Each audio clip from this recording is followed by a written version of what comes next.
Good morning, everybody, and I hope you're enjoying your Hump Day Wednesday so far.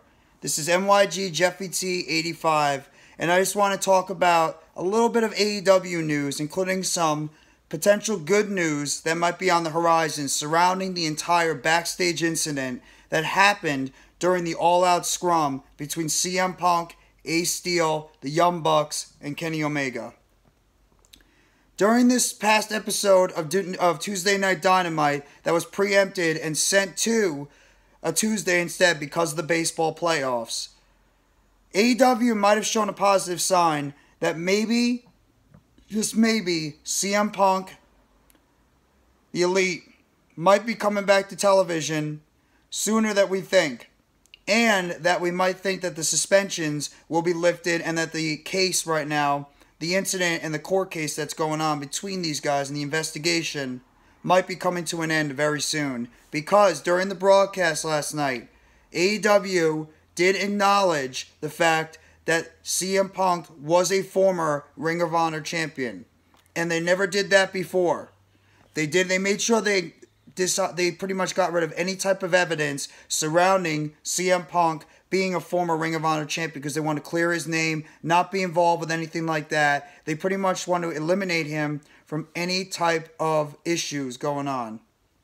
But the fact that they included CM Punk in that Ring of Honor package for former world champions might be that the incident with CM Punk and the Young Bucks might be coming to a close in terms of the legal issues going backstage and the backstage incident with all four of these gentlemen.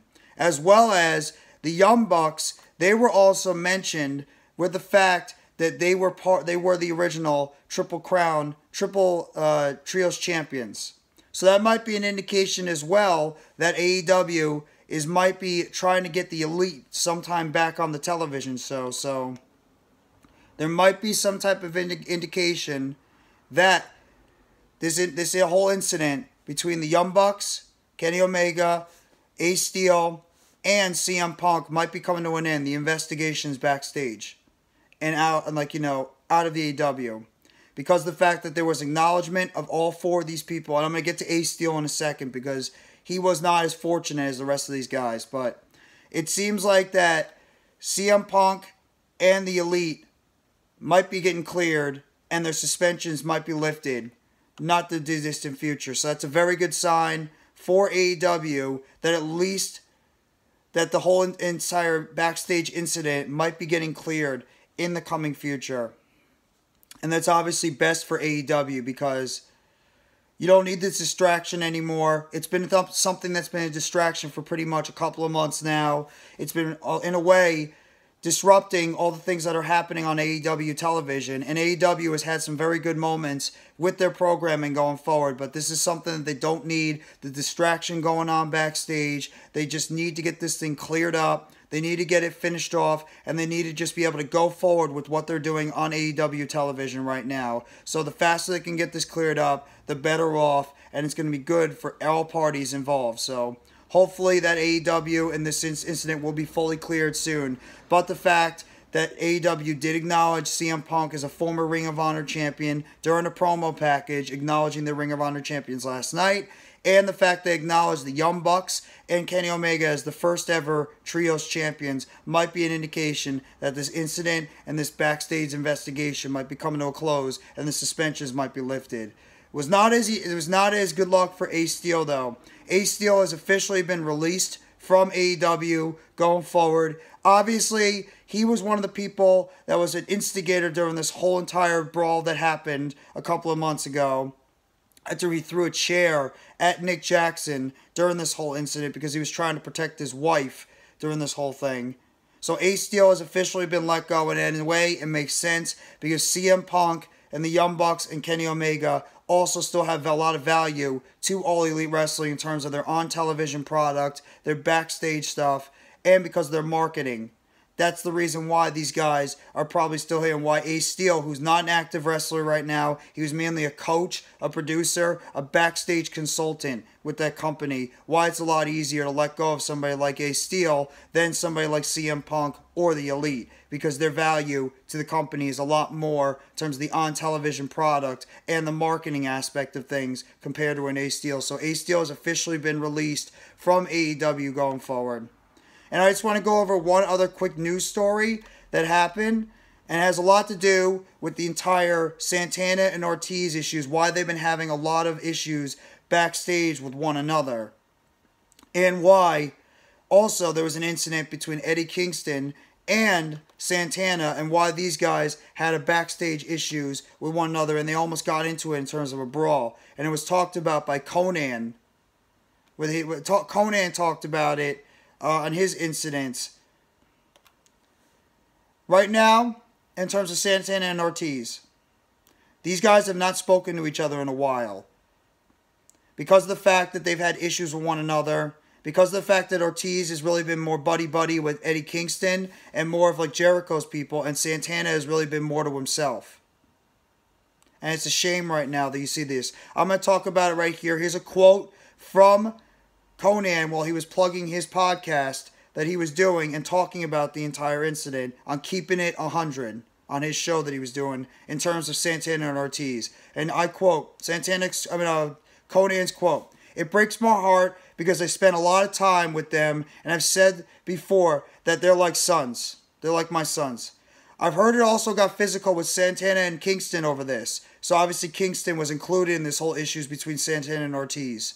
"It's not a good look, bro. I really hate seeing that these two guys who could have gone to WWE and really fucking blow it up, that they separated. I can see Santana, when his contract is up, leaving. Ortiz is very chill and laid back. Santana is more of a hothead." That's obviously describing each other's personalities, which is actually coming to fruition. You can see Santana is more of the hothead out there, and Ortiz is more the calm, cool, collective guy.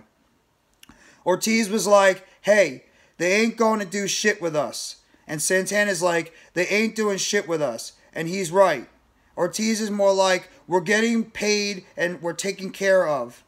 And he's comfortable in his role, and Santana wants more. So obviously, this also comes to the issues with Santana was not complacent with just sitting back, getting paid, and not doing what he loves to do, and that's wrestling on television, while Ortiz was more laid back, and he was okay with collecting the money. I'm sure he's not 100% okay with it, but he was more, like, even-keeled about just collecting the money and just being able to live okay and be able to take care of his family. So that might have had the issues going on between both these guys, because Santana felt he could do more with his career than just sitting back and doing nothing. And Ortiz was just more okay with just sitting back and collecting the money. And here's another note. The issues between Santana, Ortiz, and Kingston would have happened many months ago, and the incidents would have happened many months ago because of Santana being out with that injury. Santana suffered in that blood and guts matchup that happened a couple of months ago between the Jericho Appreciation Society and the Blackpool Combat Club. So, it's just a shame what's happened with Santana and Ortiz. You hope that these two guys can come back together in some ways, because they're a hell of a tag team, proud and powerful. One of the best in the world. You hope that eventually they can come together, reconcile, and be able to come together as a tag team going forward, because it would just be a damn shame if they couldn't. But I just want to report that news right now for you guys about Santana and Ortiz, the real reason behind their backstage issues that Konnan described, and how Santana and Kingston almost came to blows because of this. And of course, what could be possible good news on the horizon involving the CM Punk and the Elite backstage brawl that happened during All Out in early August. And the fact that Ace Steel is no longer with the company, as he's been released from AEW because of the backstage incidents. So if you guys like this video, please hit the like button below. Sub up if you haven't already to NYGJeffyT85 for more breaking news updates, chatter, news updates, injury updates around AEW. Turn on the bell for notifications on the next video or short that's going to be dropping on the channel surrounding AEW. And let me know in the comment section what you guys think about the stuff that came out of AEW Dynamite last night, the special AEW Tuesday Night Dynamite, preempted because of the playoffs.